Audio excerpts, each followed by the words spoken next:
اب جو یہ دوسرا دور شروع ہوا ہے، اسلام کی نشأت ثانیہ، غلبہ اسلام کا دور ثانی اب ہونا ہے۔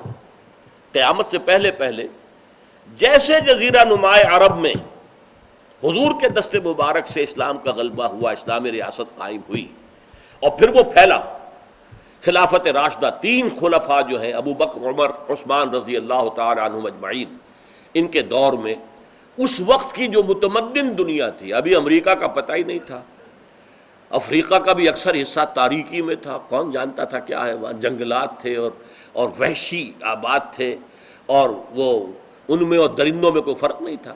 یورپ کا بھی یہی حال تھا، وہاں پر بھی بہت وحشی قسم کے قبائل رہتے تھے۔ ہاں اس کا مشرقی حصہ تھا، روما اور یونان، یہ علاقے تھے کہ جو مہذب تھے۔ تو اس وقت کی مہذب دنیا کا کم سے کم نصف جو ہے اس پر اسلام پھیل گیا۔ خلفائے ثلاثہ، چوتھے خلیفہ حضرت علی رضی اللہ تعالی عنہ، ان کا کوئی قصور نہیں ہے، لیکن فتنہ جو تھا ایک یہودی کا اٹھایا ہوا فتنہ، عبداللہ ابن سبا کا اٹھایا ہوا فتنہ، جس نے کہ حضرت علی کو خدا قرار دیا، اور جس نے یہ کہا کہ ابو بکر اور عمر اور عثمان کی خلافت جو ہے یہ غاصب تھیں، یہ غاصب تھے، اصل تو حق جو ہے خلافت وہ اول روز سے علی کا ہے رضی اللہ تعالی عنہ اجمعین۔ تو یہ فتنہ عظیمہ اور حضرت عثمان کے خلاف جھوٹے پروپیگنڈے کا طوفان جو اٹھایا، جس کے نتیجے میں کہ حضرت عثمان کی شہادت ہو گئی۔ تو حضرت علی کے دور خلافت میں باہمی خانہ جنگی رہی، عالم اسلام کا جو پھیلاؤ ہو رہا تھا وہ وہیں رک گیا۔ یہ حادثہ ہوا ہے، اس میں قصور حضرت علی کا نہیں ہے، معاذ اللہ، کوئی الزام حضرت علی پر نہیں، لیکن واقعہ یہ ہے، دی فیکٹ ریمینز، کہ جو بھی توسیع ہوئی تھی دارالاسلام میں وہ خلفائے ثلاثہ کے دور میں ہوئی، ابو بکر، عمر، عثمان رضی اللہ تعالی عنہ اجمعین۔ حضرت علی کے زمانے میں 1 انچ زمین بھی مزید شامل نہیں ہوئی۔ یہ واقعہ ہے، لیکن اس کا کوئی الزام پھر میں کہہ رہا ہوں حضرت علی کی ذات پر نہیں، یہ فتنہ تھا، الفتنۃ الکبریٰ۔ بہرحال اس وقت کی صورتحال تھی، اور اب پھر دنیا میں غلبہ ہونا ہے، اور اب بھی بدترین دشمن یہودی ہے۔ اس وقت جو معاملہ ہو رہا ہے یہود کی طرف سے، کہ اصل میں جو موٹیویٹنگ فورس پیچھے ہے امریکہ کے اور برطانیہ کے، وہ یہودی ہے۔ فرنگ کی رگے جاں پنجہ یہود میں ہے، اور اس وقت پورا عالم عیسائیت جو ہے یہودی فتح کر چکے ہیں۔ اس کی میں نے پوری تفصیل بیان کی ہے کئی مواقع پر، کئی تقاریر میں، اور میری جو کتاب ہے سابقہ اور موجودہ مسلمان امتوں کا ماضی، حال اور مستقبل، اس میں بھی موجود ہے۔ کیونکہ حضور کے زمانے کے وقت یہ آپس میں دشمن تھے، یہ دوست نہیں تھے۔ وقالت الیہود لیست النصارى علی شیء وقالت النصارى لیست الیہود علی شیء۔ یہ عیسائی کہتے ہیں کہ یہودیوں کی کوئی حقیقت نہیں، کوئی بنیاد ہی نہیں، اور یہودی کہتے ہیں عیسائیوں کی کوئی بنیاد نہیں۔ وہم یتلون الکتاب، حالانکہ ایک ہی کتاب کے ماننے والے۔ اولڈ ٹیسٹمنٹ تو مشترک ہے نا دونوں کے درمیان، عہد نامہ قدیم تو مشترک ہے۔ وہ آپس میں دشمن تھے، لیکن اس میں کمال کیا ہے یہودیوں نے، اس کی سازشی فطرت اور سازشی صلاحیت کو داد دینی پڑتی ہے کہ سن 1500 کے بعد سے لے کر اور 1900 کے شروع میں 400-500 برس کے اندر انہوں نے رفتہ رفتہ رفتہ رفتہ رفتہ رفتہ عالم عیسائیت کو فتح کر لیا، اور اب عیسائیت ان کے تابع ہے، پوری عیسائیت۔ ان کے اصل اعلی کار تو ویسٹ ہیں، وائٹ اینگلو سیکسن پروٹیسٹنٹس، لیکن یہ کہ در حقیقت اس وقت پوری عالم عیسائیت جو ہے وہ ان کے نیچے ہے، اور اصل میں آگ بھڑکانے والے نیچے وہی یہودی ہیں۔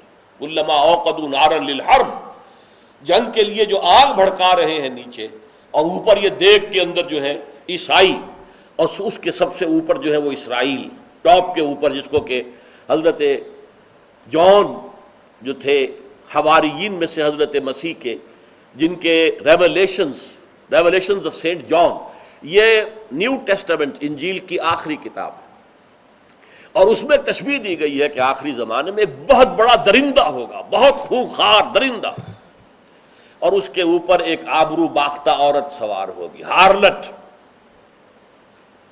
آبرو باختہ عورت۔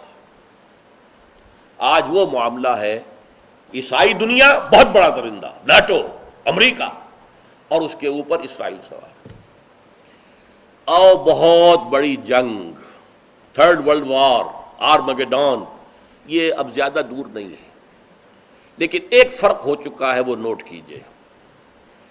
اب یہودی وہ نہیں ہے کہ جو میدان جنگ میں نہیں آتا تھا، وہ صرف منہ کی پھونکوں سے نہیں، لڑائی کے لیے میدان میں آنے کو تیار ہے اور پوری طرح تیار ہے۔ اس کی وجہ کیا ہے خاص؟ یہ اہم نکتہ ہے، سمجھ لیجئے۔ اصل میں زائنسٹ جو ہیں وہ نسلاً یہودی نہیں ہے۔ حال ہی میں ایک کتاب چھپی ہے، دی 13th ٹرائب، امریکہ میں 12 قبیلے تو یہودیوں کے تھے، جن میں سے کچھ گم ہو گئے، last tribes of the house of Israel, لیکن وہ 12 جو تھے، اب ایک 13واں قبیلہ بھی شامل ہوا، اور وہ کب ہوا ہے؟ وہ کوئی 8ویں صدی عیسوی میں۔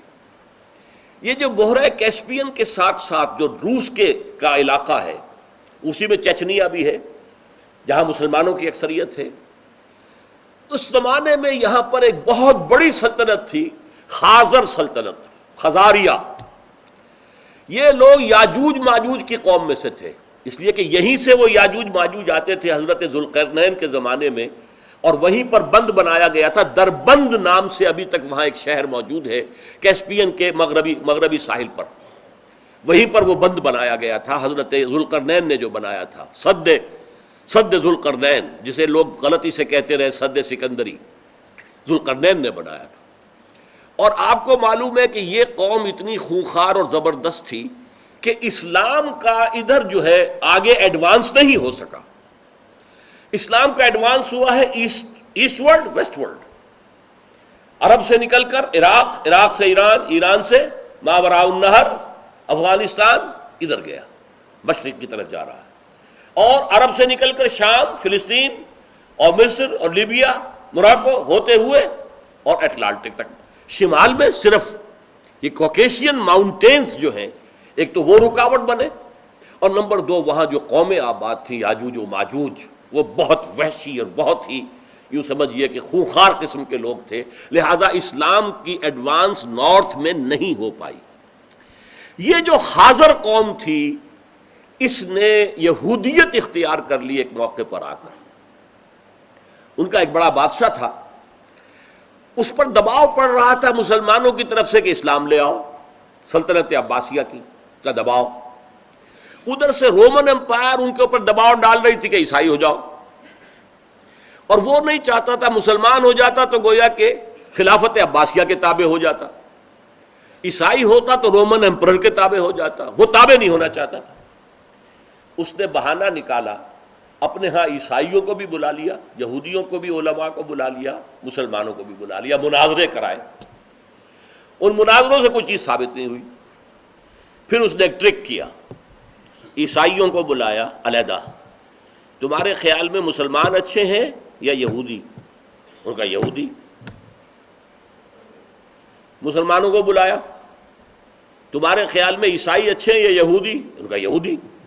اس لیے کہ یہودیوں کے پاس تو شریعت ہے، یہودی سور نہیں کھاتے ہیں، یہودی توحید کے علمبردار ہیں، انہوں نے حضور ہی کا انکار کیا ہے نا، باقی تو چیزیں ان کے اندر اسلام کی ہے۔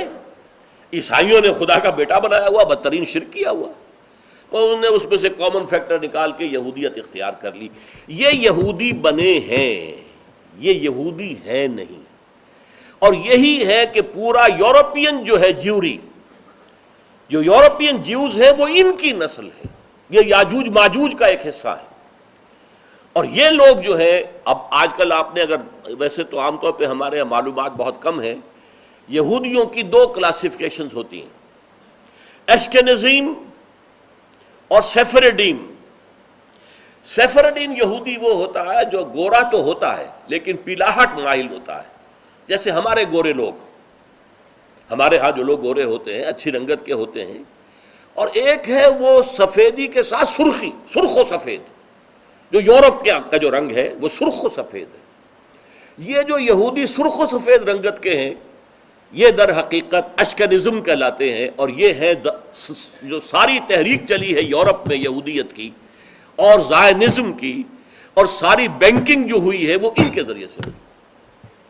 اور آج بھی سیفرڈین جو ہیں، یا تو ایشیائی ممالک کے یہودی اور یا شمالی افریقہ کے یہودی، جو مائل بے پیلاہٹ رنگت کے لوگ ہیں، گورے ہیں لیکن مائل بے پیلاہٹ، وہ جو ہے وہ وہاں پر ابھی دبے ہوئے ہیں. ان میں زیادہ جو ہے وہ پکے یہودی ہیں، عملی یہودی ہیں، شریعت پر عمل کرنے والے ہیں. اور یہ وہ لوگ ہیں جو زائونزم کے خلاف تھے. اب بھی ان میں سے بعض لوگ زائونزم کے خلاف ہیں. یہودی ایک ربائی آ کر جو ہے وہ یروشلم کی فتح کا جب ایک جشن منایا جا رہا تھا باسٹن میں، تو اس نے آ کر یہ کہا ہے کہ اسرائیلی ریاست گناہ کی بنیاد پر قائم ہوئی ہے، اس لیے کہ یہ زائونزم کی ہے، یہ در حقیقت یہودیت کی نہیں ہے. یہ لوگ جو ہیں یہ جنگجو ہیں، یہ اس طرح کے یہودی نہیں ہیں جس طرح کے یہودی بنی اسرائیل ہوتے تھے، جن کے بارے میں فرمایا یریدون لیطفئوا نور اللہ بافواہہم، صرف سازشوں اور اپنے منہ کی پھونکوں سے بجھانے والے نہیں ہیں، بلکہ ان کے ساتھ مسلمانوں کا بہت زبردست ٹکراؤ ہونا ہے.